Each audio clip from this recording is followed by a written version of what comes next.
Time now to talk more about the MTN MSU poll. Today we're releasing the results on the two major initiatives. I'm joined by Dr. David Parker, MTN political analyst, and our chief political reporter Mike Dennison joining us from Bozeman. Gentlemen, Dr. Parker, let's talk first about Initiative 185, the Medicaid expansion, the tobacco paid for by tobacco taxes. This is a razor thin. It looks like it's up for grabs right now. Yeah, absolutely. It's really tied up at 41% yes, 41% no, 17% don't know. If you look at all the initiatives, this is the one I think has the greatest chance of losing. Mike Dennison, your story earlier this week about how much money is pouring into this race in just the last 2 weeks. This is the second most expensive race on the Montana ballot this year. That's right. We're talking $25 million has been raised or spent so far on this initiative race.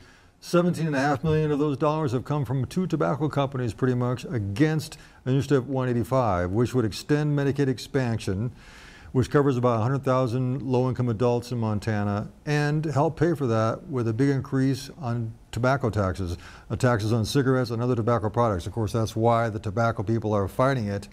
And we look at the 41-41 count.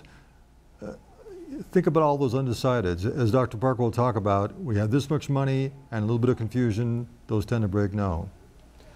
One follow-up, just what if this fails? What about the 100,000 Montanans who are covered by this Medicaid expansion? What happens? You know, that's a very good question. We're going to have some coverage of that later this week. Even if it passes, but especially if it fails, there's going to be a big discussion in next year's legislature about what to do about this. Do we just forget about Medicaid expansion? There's a fair number of Republicans who control the legislature who would like to do that. So that's going to be the big discussion. If it fails, I think there'll be an effort to pass it or extend it in a scaled down version, but there's no certainty that that's going to happen. Dr. Parker, you wanted to mention something about the number of undecideds who really have this initiative in their hands. You look at all of these initiatives, the don't knows are high. They range here from 17 and 20 when you get to the mill levy. And that's important to understand that don't knows on initiatives tend to vote for the status quo.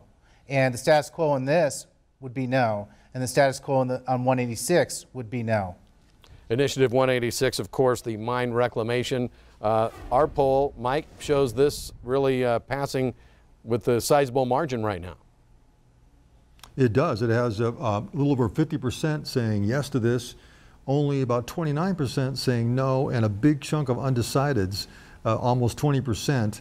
And you know, what we've been hearing from people and seeing some other polls, it may be closer than that, and we think a lot of those undecideds are probably going to break no. I think this will be a much closer race than indicated by the poll. David, finally, about the 6 mil levy. Every 10 years, Montanans get asked if they want to approve the 6 mil levy for higher education. What's our poll say about that? 54% say yes, 21.6% say no, and 22% say not going to vote on the initiative. 23% say don't know. What's interesting, if you break down the partisan numbers, 28% of Republican voters are saying they don't know. And I think that might be the case because this is an MSU MTN poll. They may not have been comfortable of saying they want to vote no. But if you take the margin of error, 53.9 minus 2.1, I think this is probably going to have a majority on Election Day.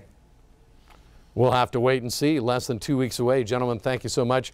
Coming up tomorrow, we'll talk about some of the approval ratings for Montana's top office holders. That's coming up tomorrow here on the MTN Network.